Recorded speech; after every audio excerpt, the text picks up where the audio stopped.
ಎಷ್ಟೇ ಸಿಚುವೇಶನ್ ಯಾವುದೇ ಸಿಚುವೇಶನ್ ಬಂದ್ರೂ ಬ್ಯಾಡ್ ಸಿಚುವೇಶನ್ ಬಂದಾಗ ಕಂಪ್ಲೇಂಟ್ ಮಾಡ್ತೀವಿ, ತುಂಬಾ ಕಂಪ್ಲೇಂಟ್ ಮಾಡ್ತೀವಿ ಬೇರೆಯವ್ರ ಬಗ್ಗೆ. ಇವರಿಂದ ಆಯಿತು, ಅವರಿಂದ ಆಯಿತು, ನನಗೆ ಆಪರ್ಚುನಿಟಿ ಸಿಗಲಿಲ್ಲ ಅದಕ್ಕೆ ನಾನು ಬೆಳೆಯೋಕ್ಕಾಗಲಿಲ್ಲ, ಅಥವಾ ನನ್ನ ಹತ್ರ ದುಡ್ಡಿಲ್ಲ ಅದಕ್ಕೆ ನನ್ನ ಆಪರ್ಚುನಿಟಿ ಅದರಿಂದ ಗ್ರ್ಯಾಬ್ ಮಾಡ್ಕೊಳಕ್ಕಾಗಲಿಲ್ಲ ಅಂತ ಕಂಪ್ಲೇಂಟ್ ಮಾಡ್ತಾ ಇರ್ತೀವಿ. ಆದರೆ ಒಂದ್ಸತಿ ಯೋಚನೆ ಮಾಡಿ, ಆ ರೀತಿ ಕಂಪ್ಲೇಂಟ್ ಮಾಡಿದ ತಕ್ಷಣ ಏನಾದರೂ ಚೇಂಜ್ ಆಯಿತಾ?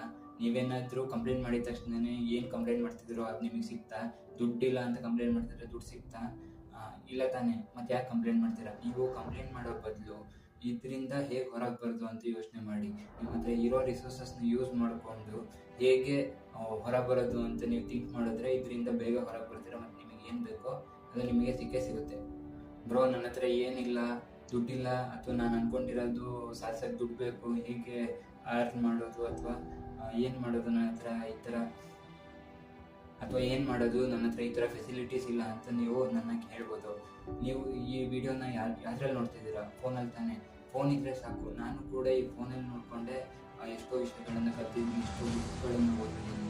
ಈ ರೀತಿ ನೀವು ಫ್ರೀಯಾಗಿ ಇರೋ ಕಾಂಟೆಂಟ್ಗಳನ್ನ, ನಿಮಗೆ ಬೇಕಾಗಿರೋ ಕಾಂಟೆಂಟ್ಗಳನ್ನ ಯೂಸ್ ಮಾಡಿಕೊಂಡು ರಿಸೋರ್ಸಸ್ನ ಕಲೆಕ್ಟ್ ಮಾಡ್ಕೊಳ್ಳಿ. ಅದರಿಂದ ನೀವು ಸ್ಕಿಲ್ನ ಡೆವಲಪ್ ಮಾಡಿಕೊಂಡು ಫೋನಲ್ಲೇ ದುಡಿಯೋಕ್ಕೆ ಟ್ರೈ ಮಾಡಿ. ಆ ದುಡ್ಡಿಂದ ಯೂಸ್ ಮಾಡಿಕೊಂಡು ಇನ್ನೂ ರಿಸೋರ್ಸಸ್ನ ಬೈ ಮಾಡಿ ನಿಮ್ಮ ಗೋಲ್ನ ಅಚೀವ್ ಮಾಡಿ. ಈ ರೀತಿ ನೀವು ಯೋಚನೆ ಮಾಡೋದ್ರಿಂದ ನೀವು ಕಂಪ್ಲೇಂಟ್ ಕೂಡ ಮಾಡೋದಿಲ್ಲ, ನಿಮಗೆ ಬೇಕಾದ್ರೂ ಕೂಡ ಸಿಗುತ್ತೆ. ಇನ್ನೊಂದು ವಿಷಯ, ಬ್ಯಾಕ್ಸ್ 2005 ಫೋನ್ ಇರಲಿಲ್ಲ. ಯಾವುದೇ ರಿಸೋರ್ಸಸ್ ಬೇಕಾದರೂ ಬುಕ್ಕಲ್ಲಿ ಹುಡುಕಬೇಕಾಗಿತ್ತು, ಅಥವಾ ಅದು ಅಲ್ಲಿ ಸಿಗಲಿಲ್ಲ ಅಂದರೆ ಏನೂ ಅದಕ್ಕೇನಾದರೂ ಇನ್ವೆಸ್ಟ್ ಮಾಡಲೇಬೇಕಿತ್ತು. ಅಲ್ಲಿ ಇವಾಗ ಎಲ್ಲ ಫ್ರೀ ಆಗ್ತಿದೆ. ನೀವು ಏನು ಮಾಡಲಿಲ್ಲ ಅಂತ ಪರವಾಗಿಲ್ಲ, ಒಂದು ನೆಟ್ ಪ್ಯಾಕೇಜ್ ಅಂತ ಸಿಗದೆ ಸಾಕು, ನಿಮಗೆಲ್ಲ ಬೆಲ್ಟ್ಗೆ ಎಲ್ಲ ಸಿಗುತ್ತೆ.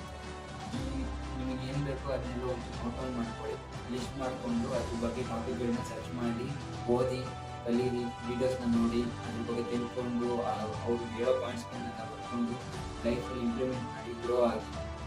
ಮತ್ತು ಇನ್ನೊಂದು ವಿಷಯನ ಜ್ಞಾಪನ ಇಟ್ಕೊಳ್ಳಿ, ಯಾರು ಕೂಡ ನಿಮ್ಮ ಹಾರ್ಡ್ ವರ್ಕ್ನ ನೋಡಿ ಅಪ್ರಿಷಿಯೇಟ್ ಮಾಡಲ್ಲ. ಎಲ್ಲರೂ ಕೂಡ ರಿಸಲ್ಟ್ ಮಾತ್ರ ನೋಡ್ತಾರೆ. ನಾನು ಇಷ್ಟು ಕಷ್ಟಪಟ್ಟೆ, ಅಷ್ಟು ಕಷ್ಟಪಟ್ಟೆ, ಅಷ್ಟು ಬೇಗ ಇದಂತಿದ್ದೆ, ಇಷ್ಟು ಬೇಗ ಇದಂತಿದ್ದೆ ಅಂತ ಹೇಳ್ಬೋದು. ಆದರೆ ನೀವು ಸಕ್ಸಸ್ ಆದಮೇಲೆ ಹೇಳೋದಕ್ಕೂ ಸಕ್ಸಸ್ ಆಗೋಕ್ಕಿಂತ ಮುಂಚೆ ಹೇಳೋಕ್ಕೂ ತುಂಬ ಡಿಫ್ರೆನ್ಸ್ ಇದೆ. ನೀವು ಸಕ್ಸಸ್ ಆದಮೇಲೆ ಹೇಳಿದ್ರೆ, ಇವ್ರು ಇಷ್ಟು ಕಷ್ಟಪಟ್ಟಿದ್ದಾರೆ, ಎಷ್ಟು ಕಷ್ಟಪಟ್ಟಿದ್ದಾರೆ ನೋಡಿ ಅಂತ ಜನ ನಿಮ್ಮ ಮಾತನ್ನು ಕೇಳ್ತಾರೆ. ಆದರೆ ಸಕ್ಸಸ್ ಆಗೋಕ್ಕಿಂತ ಮುಂಚೆನೇ ನೀವು ಈ ಮಾತುಗಳನ್ನ ಹೇಳ್ತಾ ಬಂದರೆ ಏನು ಯೂಸ್ ಆಯಿತು, ಇವನ್ನೇನಾರು ಅಚೀವ್ ಮಾಡೋದನ್ನ ವೇಸ್ಟ್ ತಾನೆ ಇವೆಲ್ಲ ಅಂತ ಮಾತಾಡ್ಕೊತಾರೆ, ಅಥವಾ ಕೇಳಿಸ್ಕೊಳೋದೇ ಇಲ್ಲ. ಸೊ ಯಾರಿಗೂ ನಾನು ಇದು ಮಾಡ್ತಿದ್ದೀನಿ, ಅದು ಮಾಡ್ತಿದ್ದೀನಿ, ಹಂಗಿದ್ದೀನಿ, ಹಿಂಗಿದ್ದೀನಿ, ನಾನು ಇದು ಸ್ಟಾರ್ಟ್ ಮಾಡಬೇಕು ಅಂತ ಇದ್ದೀನಿ ಅಂತ ಹೇಳಬೇಡಿ. ಅನ್ಲೆಸ್ ಅವರಿಂದ ಹೆಲ್ಪ್ ಬೇಕಾಗಿದ್ರೆ ಮಾತ್ರ ಹೇಳಿ, ಇಲ್ಲಾಂದರೆ ಹೇಳಕ್ಕೆ ಹೋಗ್ಬೇಡಿ. ಯಾಕಂದರೆ ನೀವು ಹೇಳಿದಷ್ಟು ನಿಮ್ಮ ಗೋಲ್ಗಳೇ ತುಂಬ ಲೇಟಾಗಿ ಅಚೀವ್ ಆಗುತ್ತೆ. ಯಾಕಂದರೆ ತುಂಬ ಡಿಸ್ಟ್ರಾಕ್ಷನ್ಗಳು ಹುಟ್ಟಾಕಂತವೆ.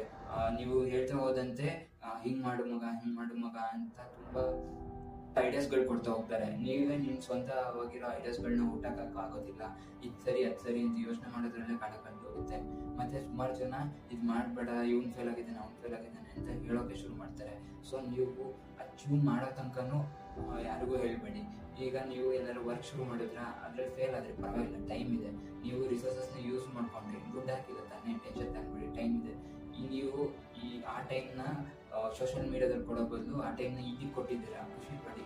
ನೀವು ಯಾವತ್ತು ಫೇಲ್ ಆದರೆ ಅದರಿಂದ ಏನಾದ್ರು ಕಲಿತಿರೋ ಹೊತ್ತು ಏನೂ ಲಾಸ್ ಆಗೋದಿಲ್ಲ.